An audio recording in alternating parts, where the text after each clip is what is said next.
67, 8세 됩니다. 아침 5시부터 아주 힘들었습니다. 여기에 도착하니까 9시 20분. 2시간 남았습니다. 우리 하 회장님하고 김 회장님 샌안토니오에서 모셨습니다. 제가 길도 다 가르쳐 드렸어요. 저는 2년 전에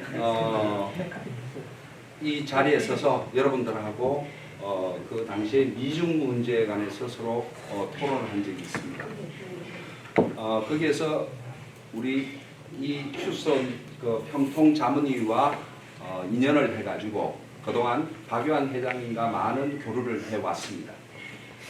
그러면서 뭐 편지도 좀 받아오라든지 뭐 이런 쓸데없는 거를 시키고 박유한 회장님께서는 제가 자기 아주 부하로 알고 있습니다. 저는 박유한 회장님의 부하가 아닙니다.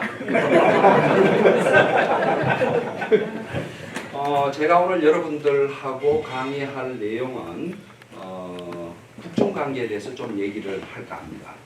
우리가 그 종전선언하고 지금 평화협정과 관련해서 많은 쟁점이 되고 있는데 사실은 여러분들이 많은 논의가 있지만 그 복잡하거든요. 그런데 그 복잡하지 않습니다. 아주 간단한 내용이거든요.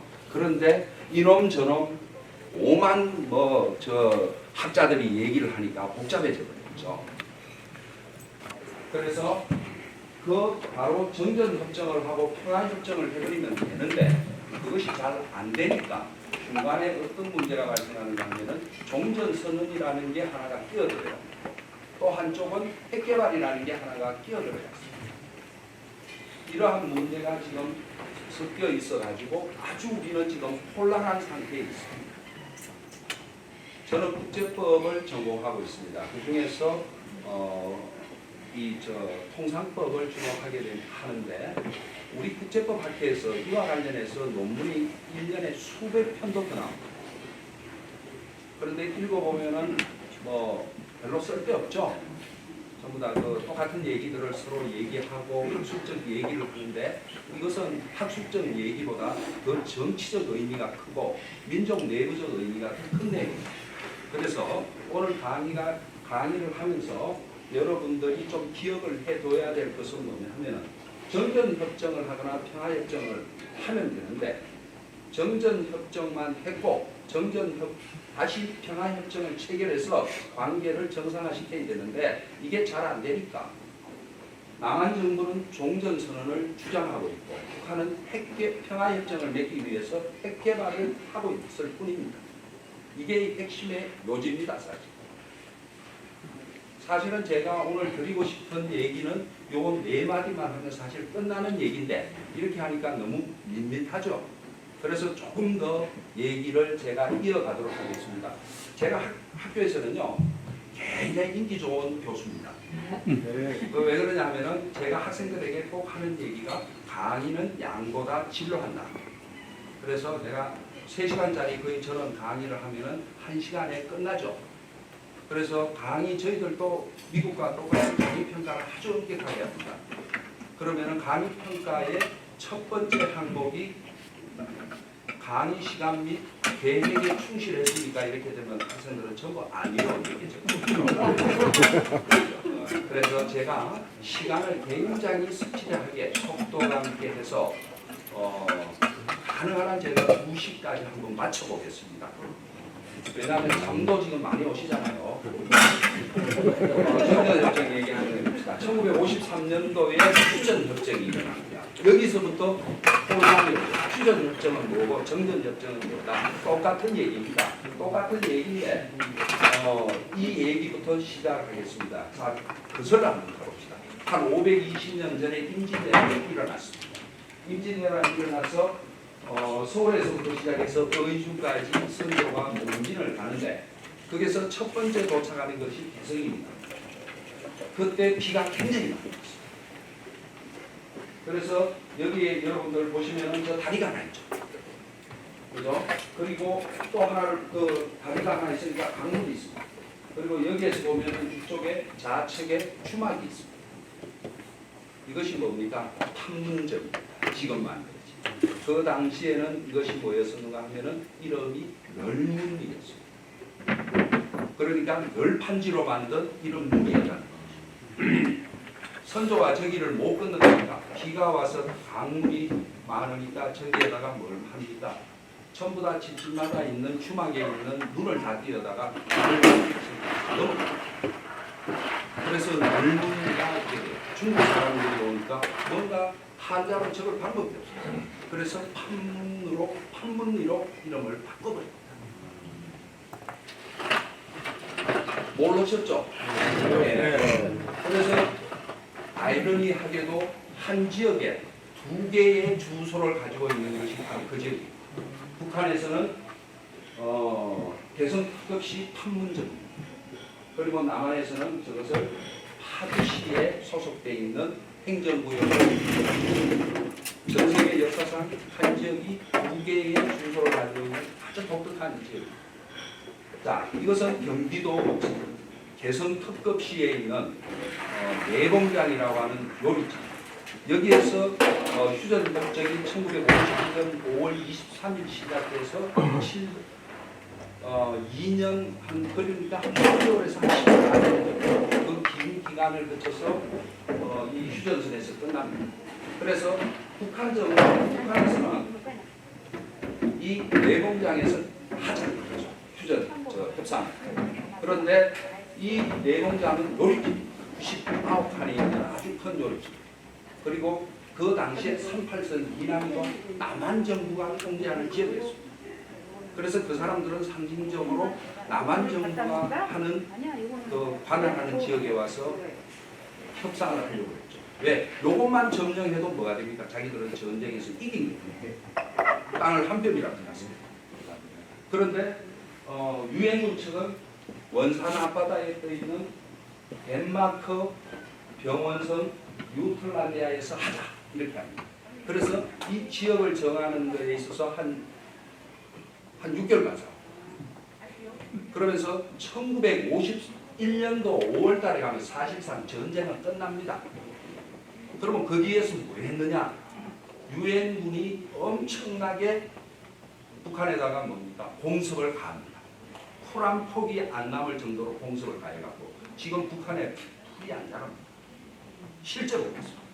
그리고 거기에 오는 그 공포가 북한 그때 당시 김일성을 위시한 그 정부에서 가지고 있는 그 공포라는 것은 말도 못했습니다. 그래서 빨리 휴전을 하자 그러죠. 이게 무엇을 의미하느냐 하면은요. 그 당시에 소위 말하는 자본주의, 미국을 위시하는 자본주의 진영에서의 전쟁 방식은 물량을 통해서 엄청나게 뭡니까? 압박을 가하고 난 뒤에 그 다음에 협상을 하는 방식을 취하고 있고요. 그 다음에 모택동이라든지 그 스탈린은 어떻게 합니까? 물자가 부족하니까 앞에 협상하면서 뒤에서 뭘 합니까? 테러를 가하고 기습을 하죠.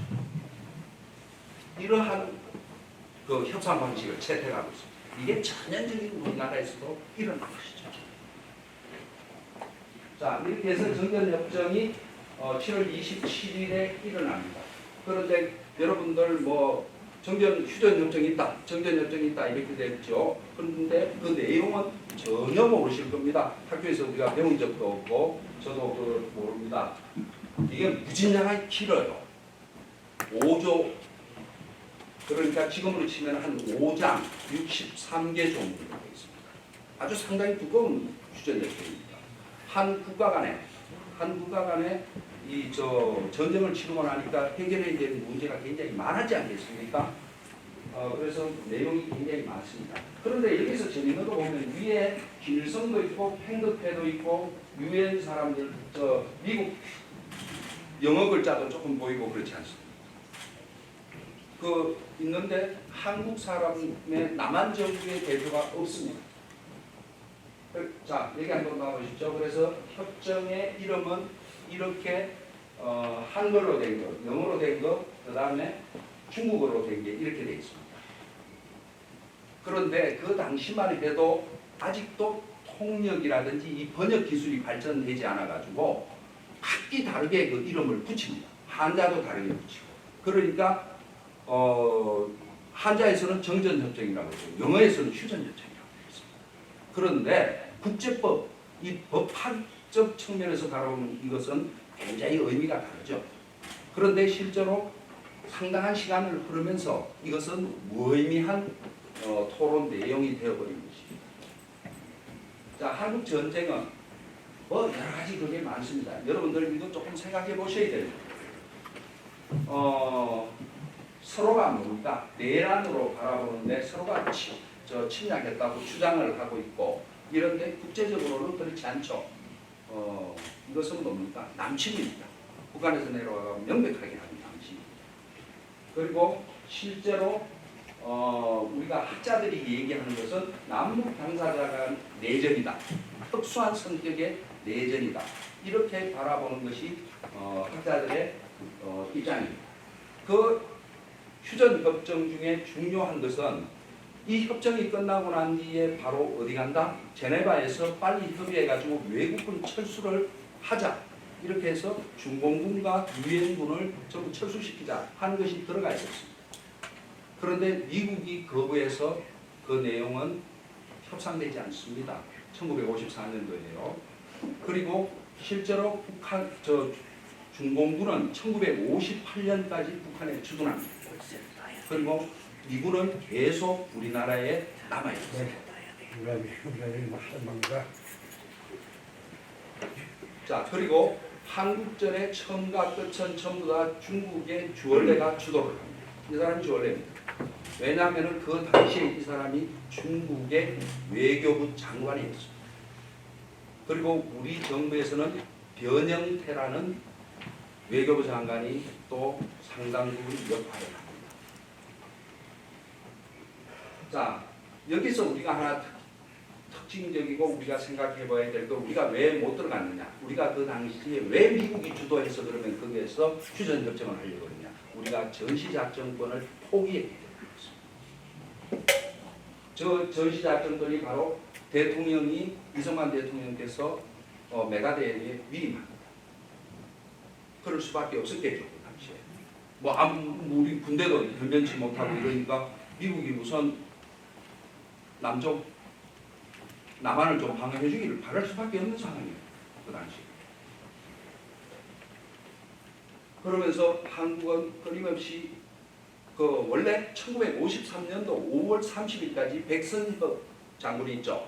백선엽 장군이 그게 한국 남한측 협상대표로 참여를 합니다. 그리고 난 이제 5월 31일 날 휴전 협정을 한 2달 남겨놓고 철수해버립니다. 여러 가지 조건을 제시하면서. 왜냐하면 이승만 대통령이 병합권 전술을 잘 쓰거든요. 그래서 미국 정부에게 엄청난 원조를 요구하면서 여기에서 자기들은 포기하고 미국 정부에 많은 원조를 이끌어냅니다.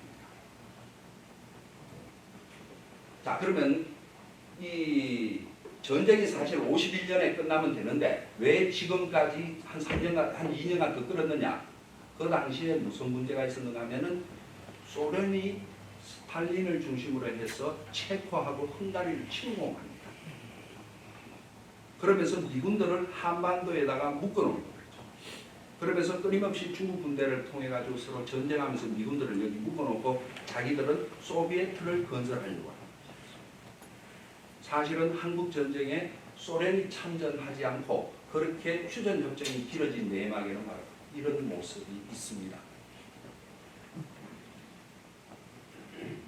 좀 속도감 있게 제가 시간이 됐다.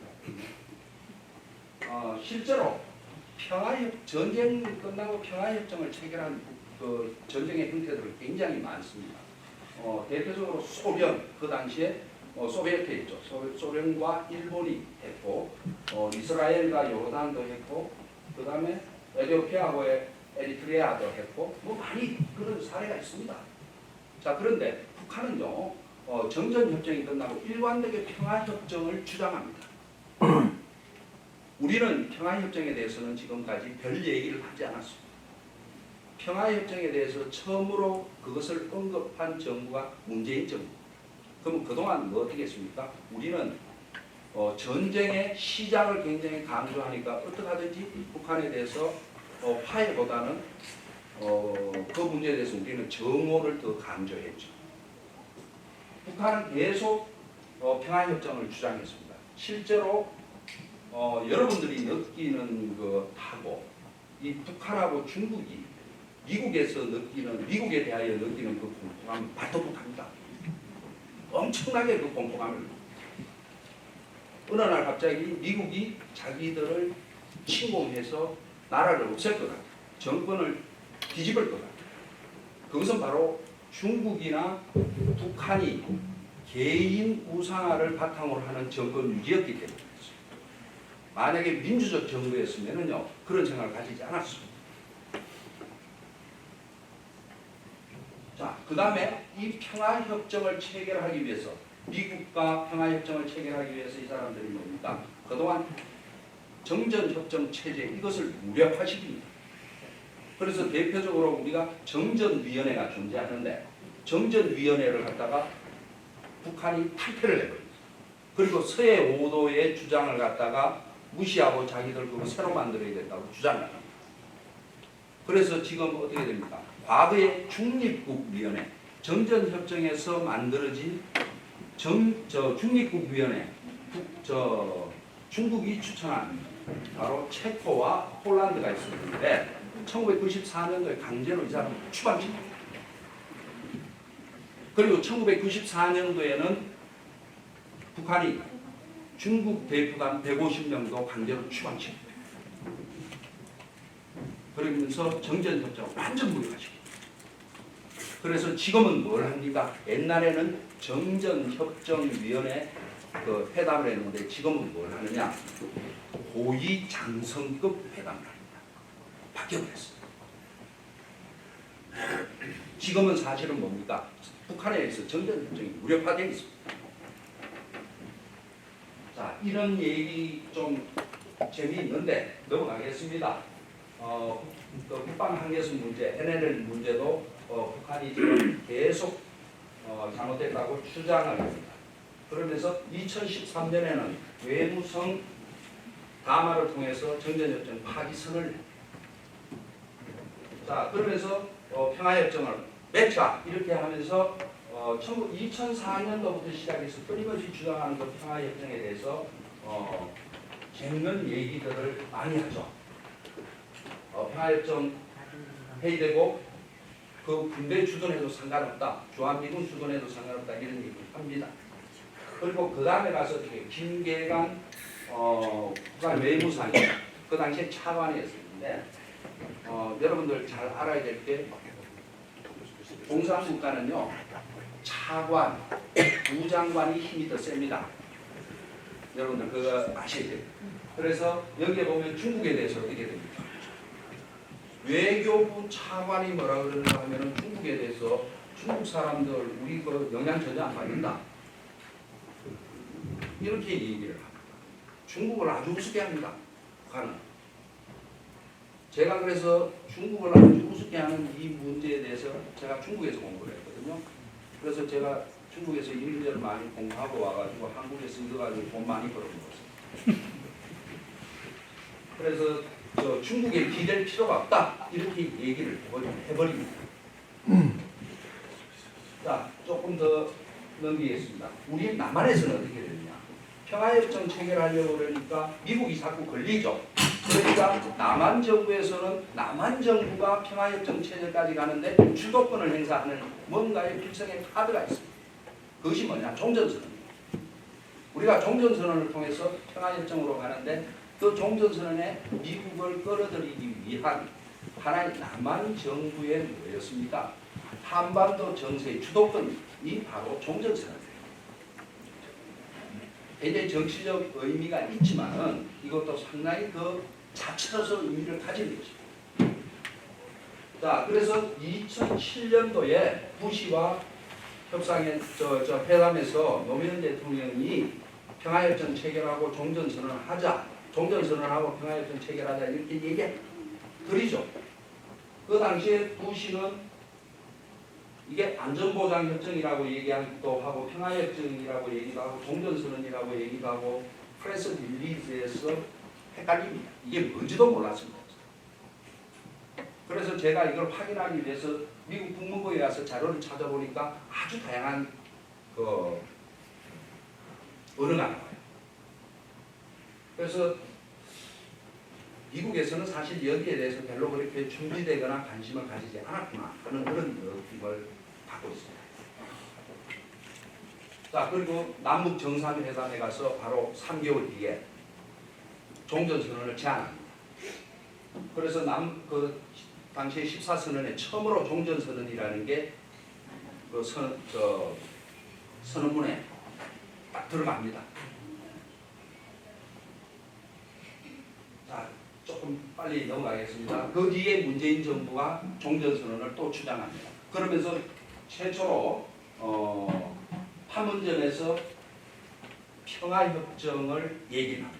이것이 우리 정부가 공식적으로 제기한 평화협정의 그 선언이었습니다. 자, 그런데 우리가 지금 남한 정부는 평화협정을 맺기 위해서 종전선언을 지금 얘기를 하고 있죠. 왜? 이 한반도 정세를 주도하기 위해서 남한 정부가 꺼내던 그 핵심 키워드가 종전선언이었습니다. 그럼 북한은 어떻게 했냐? 평화협정을 맺기 위해서 자기들은 어떤 형태의 주도권 싸움을 해왔느냐? 그것은 핵개발이었습니다. 핵개발에 대해서 언제 터뜨리고 뭐 언제 실험하고 그런 얘기 제가 드리려고 이 자리에 쓴 것은 아닙니다. 여러분들이 좀 이해하셔야 될 게 중국의 모형이 바로 북한의 모형이었기 때문에 중국의 모형을 여러분들에게 좀 설명을 드리겠습니다. 중국의 모택동은 원래 핵무기에 대해서 이것을 뭐냐 하면 종이 호랑이라고 했습니다. 필요 없는 것이라고 했습니다. 쓸 수 없는 것이다. 그렇게 봤죠. 그건 특이하게 일본에 대해서는 사용했지만 소련이 핵무기를 가지기 시작했고 영국이나 프랑스가 가지기 시작했기 때문에 이것은 필요 없다고 했습니다. 그리고 중소 협정에서 중국하고 소련의 협정에서 여기에서 핵우산이라는 개념을 집어넣습니다. 소련이 우리 그 핵으로 보호해주면 된다 이렇게 봤죠. 그러고 난 뒤에 1950년 중국이 제대로 정상적인 나라로 이끌어져 나가면서 1969년까지 끊임없이 미국과 소련으로부터 오히려 자기들의 핵우산이 되어줄 핵우산을 씌워준 소련마저도 북한 중국에 대해서 핵 위협을 가합니다. 그것이 장진호 전투, 그 다음에 중소 무수리강 무력 충돌 이때 전부 다 뭡니까? 소련이 중국 국경에 핵무기를 배치합니다. 이러니까 중국이 위협을 받고 불안해지기 시작했습니다. 그래서 특히 타이완 해협에서 진먼다오 사건이라는 게 있습니다. 그 사건에서 미국의 7함대가 그 부근에 막 배치되고 핵무기를 가져오고 이러니까 중국이 그 당시에 문화혁명을 하면서 한 5천만 명이 아사를 했습니다. 그러니까 굶어 죽었다는 것이죠. 그런데도 1억 명이 더 죽어도 우리는 핵개발을 하겠다 해서 핵개발을 시작합니다. 그러면서 처음에 1956년도에 하겠다 하는 그런 선언을 하고 하니까 당연히 소련은 그것을 어떻게 됩니까? 견제할 수밖에 없거든요. 뭐 우방이라는 건 존재하지 않습니다. 자기한테 이익만이 존재할 뿐이죠. 그러니까 중국하고 소련이 핵개발과 관련해서 세 가지의 기본 협정을 맺습니다. 기술 지원을 해달라, 뭘 해달라. 그러는데 협정을 맺고 난 뒤에 마지막에 스탈린이 핵무기 개발 대가를 다오. 이렇게 하면서 두 가지 중요한 대가 그 방식을 제시합니다. 하나가 중국의 해군 기지를 사용할 수 있도록 해다오. 그것이 대련한이었죠. 또 하나가 청도한이었죠. 그 다음에 또 하나가 중국과 소련이 중국이 개발한 핵무기를 공동 관리하자. 이렇게 주장하죠. 중국의 입장에서 이건 뭐 말도 안 되는 소리죠. 그러니까 필요 없다 하죠. 그러면서 양탄일성이라는 핵개발 정책을 만듭니다. 그것이 뭐냐 하면은 첫째, 독자적으로 하되 원자탄 먼저 만들고 그 다음에 수소탄 만들고 일성은 뭡니까? 위성을 얘기하는 것입니다. 그것은 ICBM을 얘기하는 것입니다. 지금 북한이 요 모형을 그대로 쓰고 있습니다. 소련에도 뭡니까? 기대지 않았습니다. 중국에도 기대지 않았습니다. 독자적으로 개발했습니다. 똑같은 모형. 그런데 중국이 그것을 개발해서 핵무기 개발을 하고 미중 수교를 하고 개혁 개방이라는 단계까지 갑니다. 중국이 바로 한 요 모형을 북한이 그대로 따라하고 있습니다. 평화협정을 가기 위해서 바로 핵무기 개발하고 북한과 미국이 수교를 하고 자기들도 개혁 개방을 하겠다. 체제가 안정된다. 이렇게 하는 것이 북한의 바로 전략이었습니다. 자, 이 과정에서 핵무기를 개발하는 과정에서 제가 지금 시간이 촉박해가지고 굉장히 주간을 많이 뛰어넘고 가거든요. 너무 길게 하시면 아마 좀 힘드실 것 같아서 제가 빨리빨리 좀 속도감 있게 가겠습니다. 그래도 이게 시간이 좀 걸리네요. 2017년도에 플로리다에서 트럼프하고 시진핑이가 정상회담을 합니다. 거기서 미국이 중국에 대해서 북한 핵개발 책임론을 부각시킵니다. 자, 이렇게 하면서 이런 말들을 하죠. 그 다음에 1916년도 박근혜 정부에서는 시진핑에 대해서 중국의 책임 있는 역할이라는 얘기를 합니다. 그러면 남한 정부나 미국 정부가 중국에 대해서 저런 말을 했을 때 중국이 책임 있게 북한 정부를 통제하고 영향력을 행사할 수 있느냐? 없다 하는 것을 알면서도 이 말을 합니다. 체면치레. 우리는 체면치레로 해주고 미국은 어떻게 돼요? 중국을 통제하기 위해서 그 말을 하는 것이죠. 자, 여기에서 제가 드리고 싶은 말은 뭐냐면 중국은 북한에 대해서 어떠한 영향력을 행사할 수 없습니다.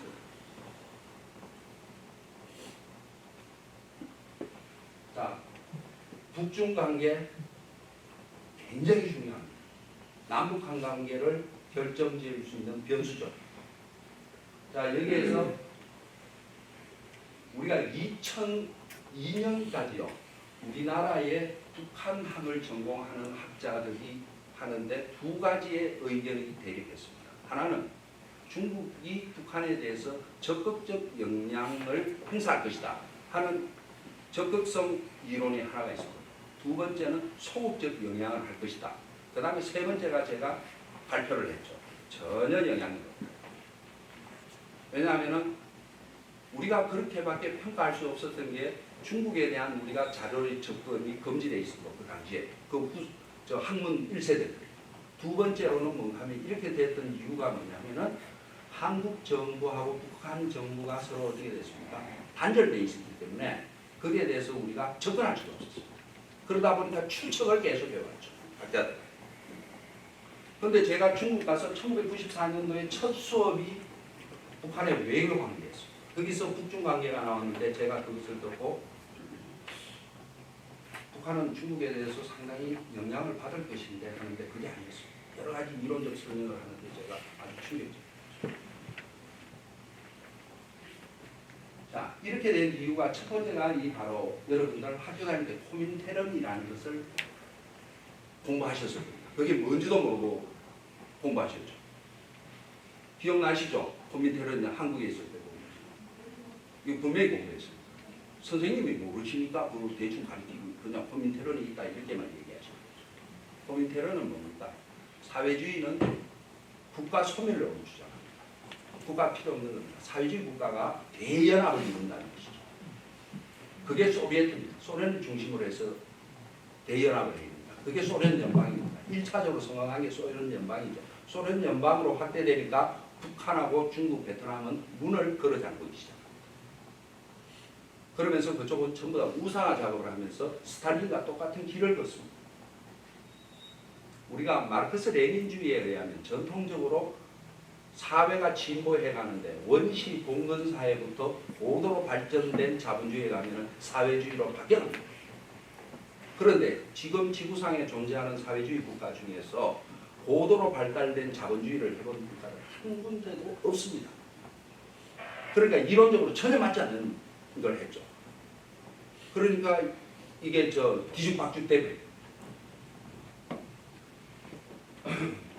그래서 각기 이제 그때부터는 마르크스 레닌주의가 아니고 사회주의가 아니고 김일성주의, 스탈린주의, 고택동주의로 바뀌어가는 거예요.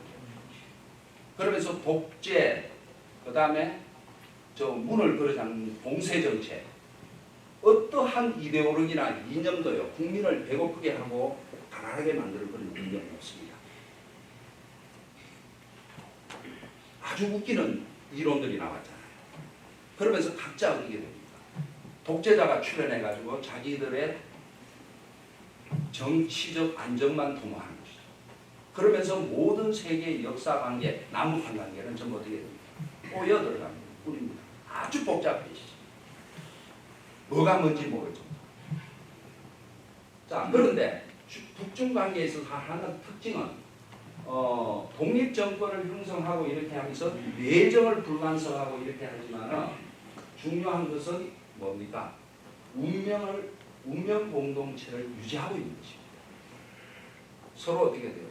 긴밀한 연결의 끈은 놓지 않고 있죠. 자, 재밌는 얘기를 하나 해드리겠습니다. 북한하고 중국 관계 별로 좋지 않습니다. 전혀 영향력이 없습니다. 중국이. 그런데 왜 그 사람들은 경제적 원조를 끊지 못하느냐? 뭐 석유만 끊어버리면 끝날 건데 석유 끊으면 아마 북한이 중국에 대해서 베이징에다가 미사일 발사 틀림없습니다. 그러니까 중국은 북한을 통제할 수 없어요. 자, 재밌는 얘기. 베트남에 남북전쟁이 벌어졌어요. 중국이 참전하겠다 그랬어요. 베트남은 바로 중국하고 국경을 맞대고 있어요. 중국이 참전해가지고 미군과 공동으로 싸우겠다. 이렇게 하니까 호찌민이가 한 얘기가 프랑스 놈들은 요 그대로 농민이라는 표현을 씁니다. 프랑스 놈들은 들어오면은 100년 만에 나갔지만 이 중국 놈들은 들어오면은 1000년 만년 안 나갈 놈이다. 이렇게 해서 막아버려. 중국군이 1958년까지 북한에 53만 명이 있었습니다. 엄청나게 그 군대가 많았습니다. 그 대국은 대국이에요. 인구. 그 53만 명. 우리가 지금 미군이 한 2만 8천 명 정도 있다고 그러는데 그 당시에 53만 명이 거기 있었으면은 이거 참 어마어마한 숫자 아닙니까? 한 도시가 이동해 왔다는 것이죠. 그런데 1956년에 북한의 종파 사건이 일어나면서 북한의 종파 사건이 일어났어요. 그 종파 사건 때문에 중공군이 철수할 수밖에 없는 그런 상황이 있었죠.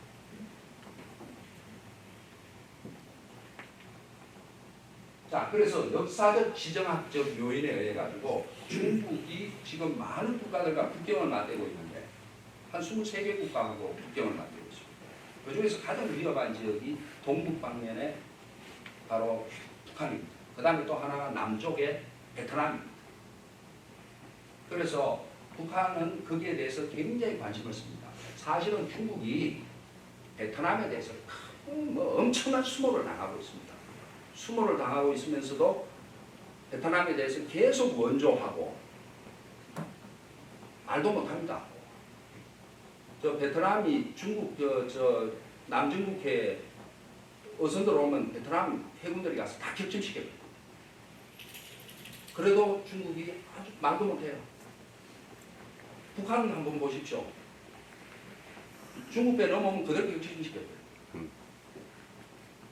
우리가 미국 어선이 태평양에서 잘못해가지고 포항 앞바다까지 이렇게 몰래 이래서 들어오면 우리가 그걸 격침시킬 수 있을까요? 형님인데 네, 못하죠. 전통적으로 우리 혈맹관계 있고 동맹관계도 있고 이러니까 못하죠. 뭐 충분히 서로 협의를 하거나 사전에 이런 시스템이 작동될 텐데 저쪽은 시스템이 없습니다. 자, 그래서 저 좀 넘기겠습니다. 그 다음에 아주 갈등 관계 많죠. 갈등 관계 많고 특히 1966년도 문화대혁명 때는 북한 중국이 김일성을 수종자본주의자라고 그래가지고 함록강변에다가 능지처참한 그림을 그려가지고 쭉 달아놓습니다. 그러면서 모안영이라고 모택동의 아들이 6.25 때 북한에서 죽습니다. 패령에서. 그래서 평양 옆에 해창이라는데 열산릉에 붙입니다. 제일 처음에는 그냥 이런 본분만 있었습니다. 그러면 그 다음에 1966년도에 가면 그거 다 파헤치고 다 부숴버려요. 그리고 1972년도 가면 중국이 북한에 대해서 엄청난 원조를 해줍니다. 그때 뭘 합니까? 그때 비서까지 써줍니다. 그러다가 1980년도 들어와가 중국이 개혁 개방하고 이렇게 되면 그것도 다 부수고 없어져요. 그리고 최근에는 뭡니까? 중국이 북한에 대해서 엄청난 원조를 해줬습니다.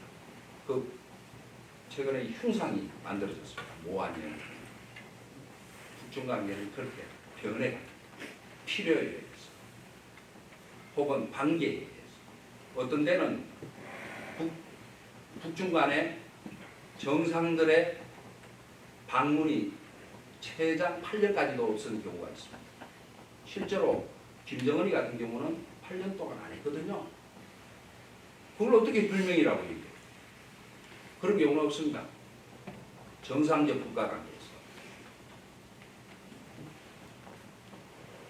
자, 그래서 우리는 북중 관계에 대해서 뭐라고 그러냐 하면 전통적 특수관 혹은 조금 유식하게 얘기해갖고 학자들이 얘기한다 그러면 비대칭 상호 의존 관계다. 이렇게 얘기하죠. 필요에 따라서 만났다가 필요에 의해서 헤어지는 관계. 그런 관계가 되고 있습니다. 자, 그래서 중국은 북한에 대해서 영향력을 행사할 수도 없고 영향력을 행사할 행사의 미용직 그렇게 이해를 하시는 게 가장 안 하려고 하죠.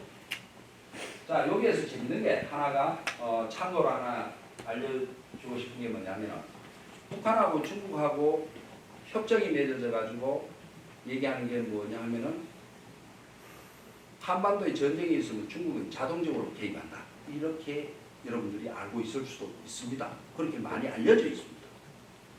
그래서 제가 중국에서 좀 배우고 이랬을 때 중국 사람들도 그렇게 이해하고 있습니다. 그래서 제가 협정문을 좀 한번 살펴보니까 자동 개입 조항이 하나도 없어요. 그리고 북한과 관련해서 내가 북한 전문가들한테도 물어보고 그와 관련해서 북한 자료가 있냐 요 오기 전에 좀 찾아보니까 전혀 없어요. 그건 중국이 요구사항이죠. 북한에 대해서 북한은 전혀 그렇게 생각을 하지 않아요. 자, 이것도 좀 빨리 가겠습니다. 자, 그러면은 평화협정. 그러면 이게 핵심이 우리가 평화협정을 체결하면 다 끝나는 것이거든요. 그러면 평화협정을 체결하는데 그 내용은 뭐가 들어갈 거고 뭐 미군은 주둔하는 것에 대해서 어떻게 철수를 해야 될 것이며 어떤 문제가 될 것이냐 이런 얘기들이 굉장히 우후죽순적으로 많죠. 평화협정이 체결이 되면은요 핵 문제도 어느 정도 정리가 돼야 평화협정 체결되지 않겠습니까? 그 다음에 주한미군 문제도 북한하고 미국 간에 상당 부분 정리를 해야 평화협정이 체결되지 않겠습니까? 남북 간의 평화협정을 체결하면 그게 의미가 있습니까? 그렇게 되는 것이거든요. 그 내용에 대해서 우리가 토론할 필요가 없죠, 사실은. 상당 부분 정리가 됐을 때 그 문제가 일어나는데 그러면 우리가 논의를 할 때 앞으로 평화협정이 언제 체결될 것이냐, 어느 정도 세월이 지나면 체결될 것이냐는 시기적인 이런 예측도 좀 필요한 것이거든요. 그래서 과거에 중국과 미국 간의 관계를 검토해 보면은 핵심은 뭐냐면은